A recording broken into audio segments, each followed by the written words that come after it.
Welcome back to the show. There's an anniversary to today, and you know what it is? Well, somebody roll that beautiful intro so we can find out.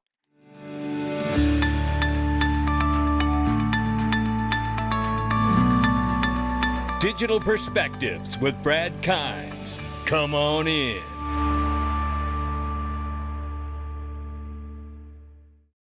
Welcome back to the show. You can follow us on X, YouTube, and DigPerspectives.com for exclusive content. Right now, $4.1 trillion market cap for crypto. The market's off 0.1%, but we're over $4 trillion. So who's upset about it? Not me. We see Bitcoin 118,000 plus, Ethereum 4,600 plus, XRP's $3.11. We're up 0.1 on the 24, but we're still off 6.9 on the 7-day. Now the market cap is at 184 billion. Now, I just want to show that and highlight that right there. That's a biggie. I want you to see that right there. So let's keep an eye on that and the range of price, which is ranging between 304 and 314. We'll keep an eye on it. Caleb and Brown, ladies and gentlemen, don't mess around. These markets move quickly. These digital assets don't play around. When they're ready to take off, they don't ask for any permission. They just start going. And you get so much volume on the exchanges. A lot of times these exchanges and platforms will freeze up. Well, you don't have to worry about that at Caleb and Brown. You know why? Because you can call and talk to a human being, your own personal representative prime broker, and get them to help you set your market orders so you know it's done correctly. And then you could get back to your life. The convenience, the ease of use, the multiple layers of security features, the free institutional grade custody, the no hidden fees, no hidden spreads. I tell you, this is a wonderful place to put your assets. You will love it. Check it out for yourself. I'm telling you right now, having that access to human customer service is going to change your game. It's a total game changer. Click the link below or go to XRPwealth589.com and get started today. Here we go. 50 years ago today, President Nixon suspended the convertibility of U.S. dollar into gold. And it is no mistake, we're in a monetary reset on the anniversary of President Nixon suspending that convertibility of the U.S. dollar into gold. That's what's going on today. And everything we're watching is because of this. Right here, the United States dollar has been the global reserve currency since 1944. That's 79 years from 2023. It's now 80 plus years. Out of the 5 global currencies, 2 of them, the last 5, 2 of them came to an end at an 80-year lifespan. Right here, Netherlands and Portugal. And if you ask yourself, what will the life cycle of the US dollar as the global reserve currency be? How long will the monetary paradigm shift take with current technology we have today? That's where we're at. And we know that that transition is happening because I've shown you guys the clip of them modernizing the US payment system. Ripple is a part of FedNow to achieve that task. And that's just one thing. And the US dollar is at 80 years at October 24. So we know that we're 81 years. We are in that critical zone of making sure something is done. What is that something? That something is the private issuance of stable coins, of US dollar stable coins. And you know what? It'll also be all the other stable coins of the world too on the XRP ledger. And when all the world's money is on the ledger, that's where you can make the most markets. That's where the most people will be. When I look at this, you understand that there is a deeper implication of what needs to happen.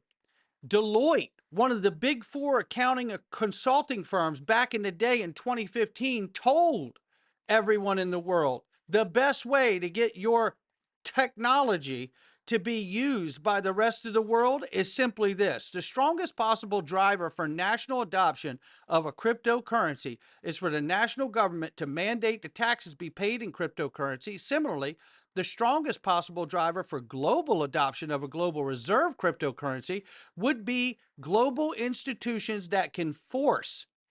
You hear what I'm telling you? You're hearing this, right?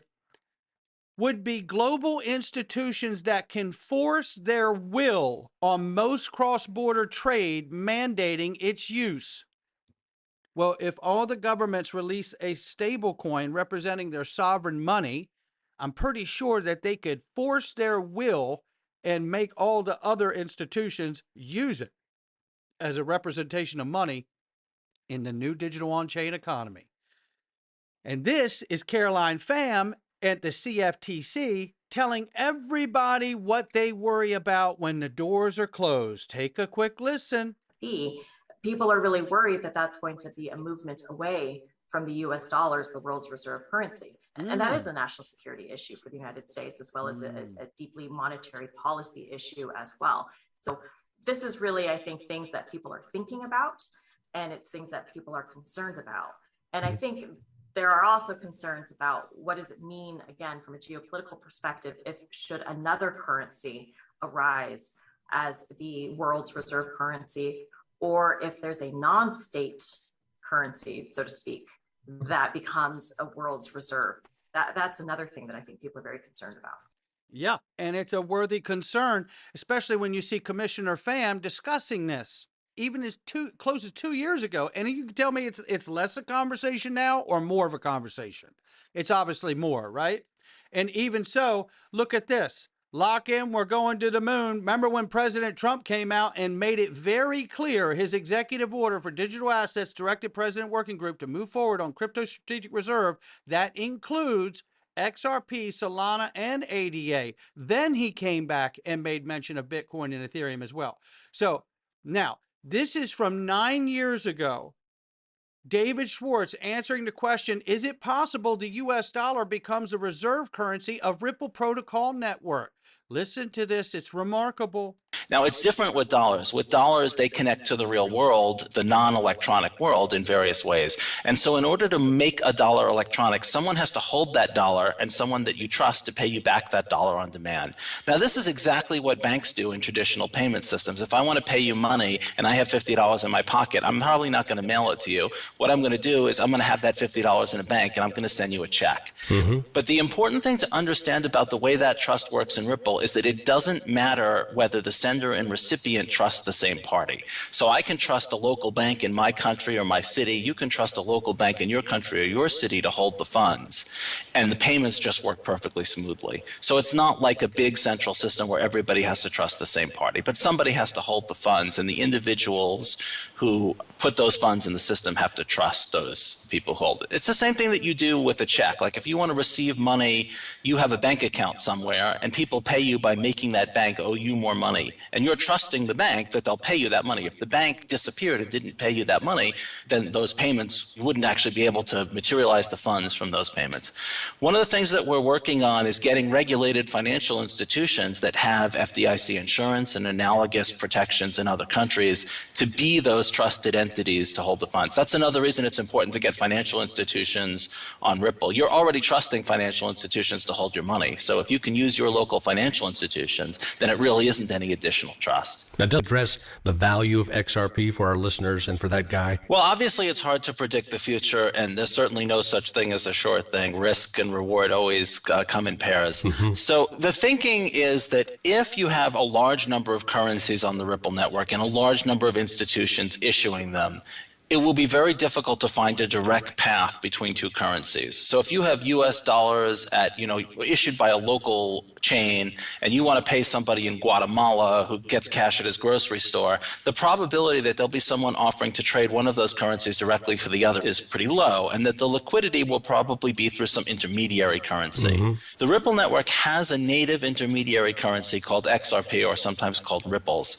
And the advantage of Ripples is that there is no counterparty. There's nobody. It works just like Bitcoin. Your Ripple balance is just a number on your Ripple account on the Ripple network. And the theory is that because XRP doesn't require any trust or anything in common, it can flow between any two accounts. You don't have to agree to have somebody hold it for you. And so if that becomes the premier intermediary currency, then two types of people will want to hold XRP.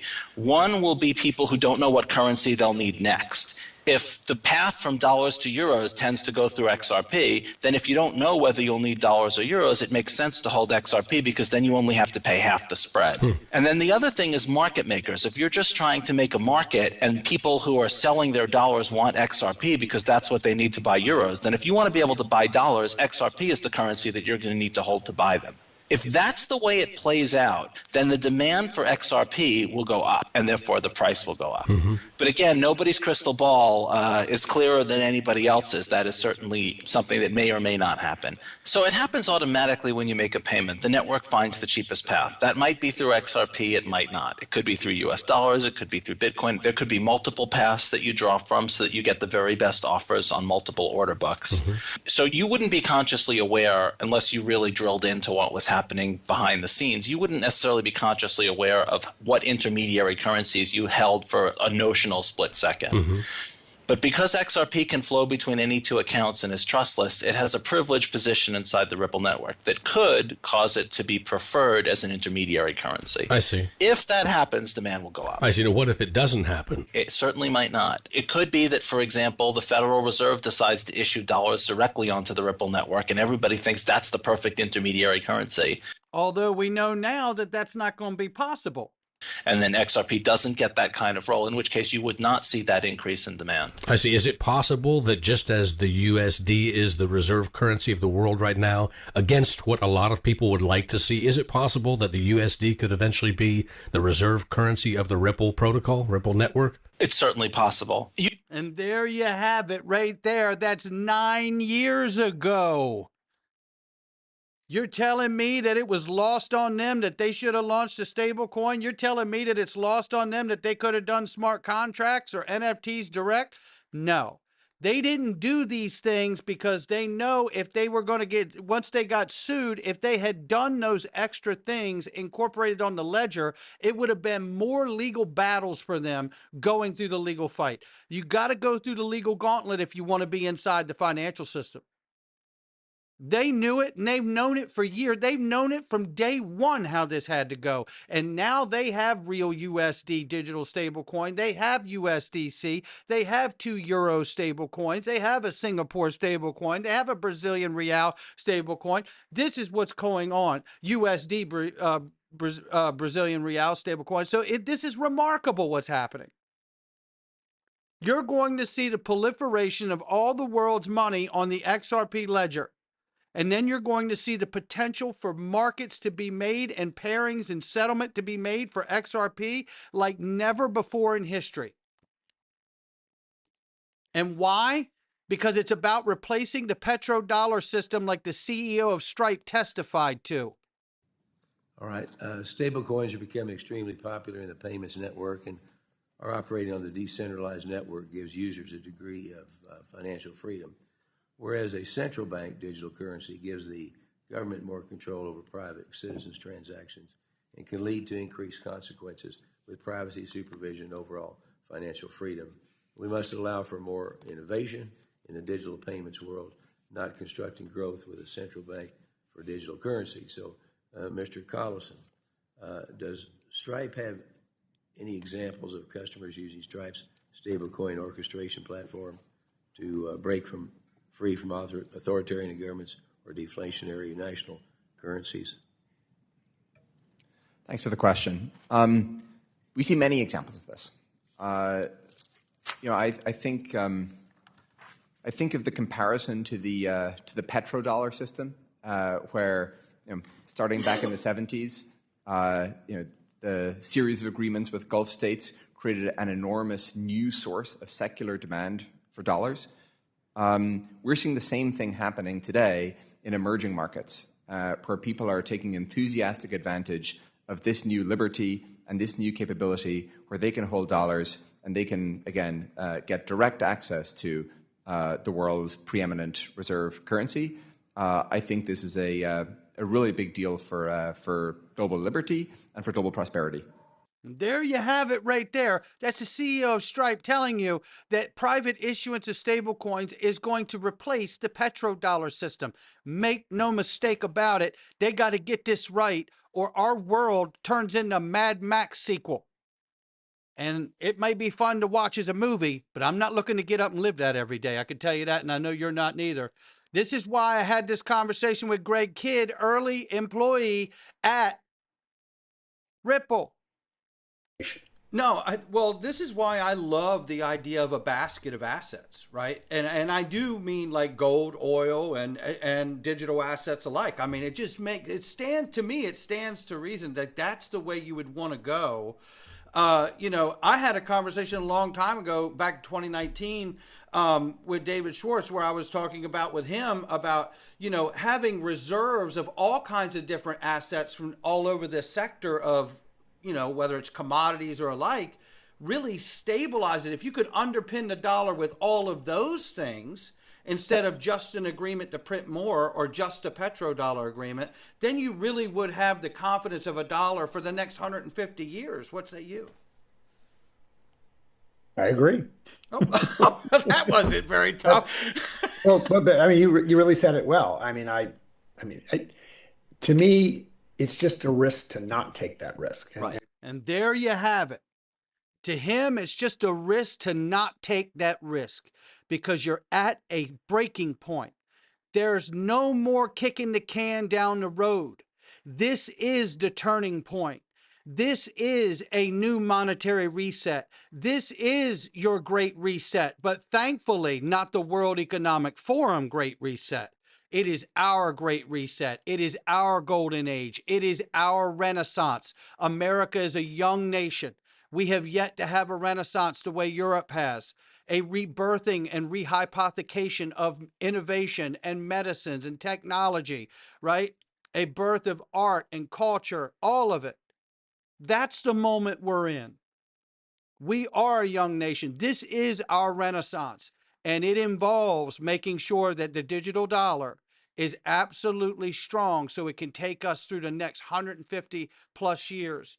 And here's Brad Garlinghouse from way back in the day telling you exactly what's going on. The Central Bank of Saudi Arabia is a customer of Ripple's.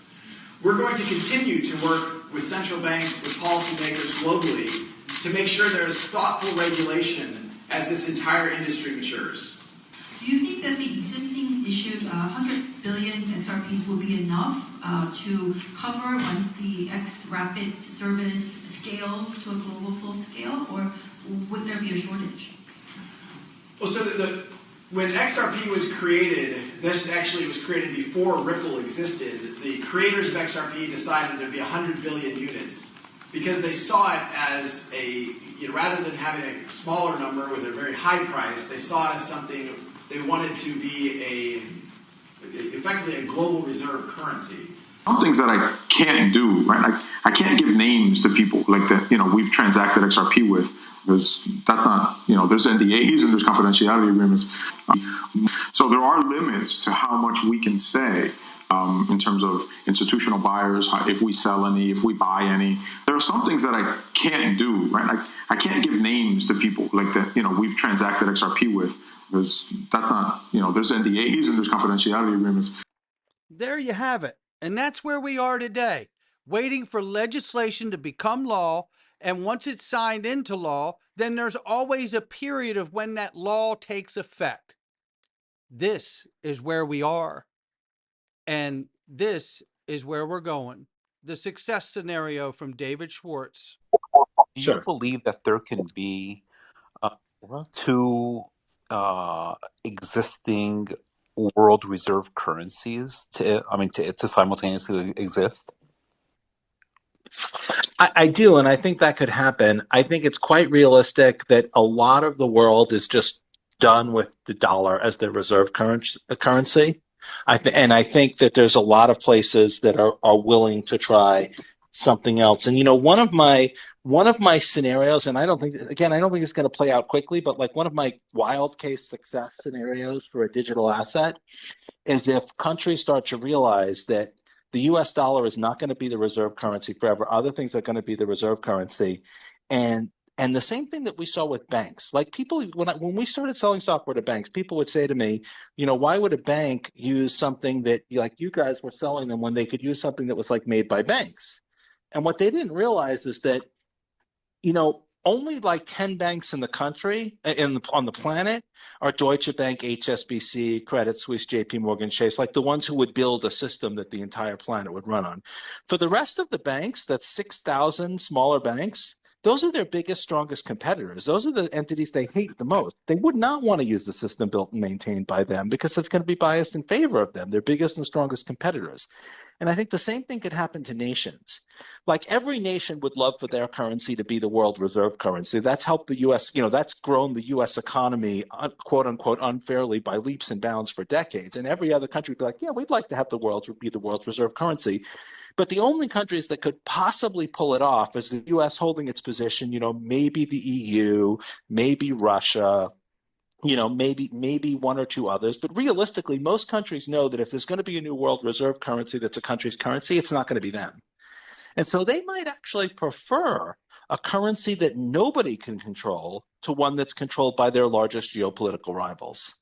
And so that's like what I think is the biggest possible success scenario for digital assets. If these countries are like, okay, well, the U.S. dollar can't hold on forever, but it's not going to be our currency because no one's going to want to repeat the U.S. dollar. Nobody but the EU wants the EU to replace the dollar, right? Nobody but Russia wants the ruble to replace the dollar. Nobody but China wants the yuan to replace the dollar. So maybe they could settle on a currency that nobody could control rather than one controlled by their most powerful geopolitical rival. So if you want a success scenario, that's the one that I think is the most likely. But the money question is, how do you get everybody to agree? You give them some by pre-allocating it to them like they did with R3 and Greg Kitt. Well, I mean, they might agree if the alternative is that their geopolitical rivals force some new replacement for the dollar that's not, if they just replace, the old boss with a new boss. If the choice is no boss, if that happens to make a bunch of cryptocurrency people rich, I don't think they're going to see that as too much of a minus. There you have it right there, ladies and gentlemen. Not financial advice from me or anyone else. I'm going into the Freedom Zone today, and this was something different. It's Friday, so I'm just doing a funny clip today. Today is just comedy is what this is. And it's two guys that have put together a really funny sketch for us to send you off into the weekend. You could join us. Hit the join button below. It's a great way to support the channel, and you get all your daily videos with zero Google ads. I wish everyone a happy Friday. We're on a good track, and I couldn't be more excited. Come on in.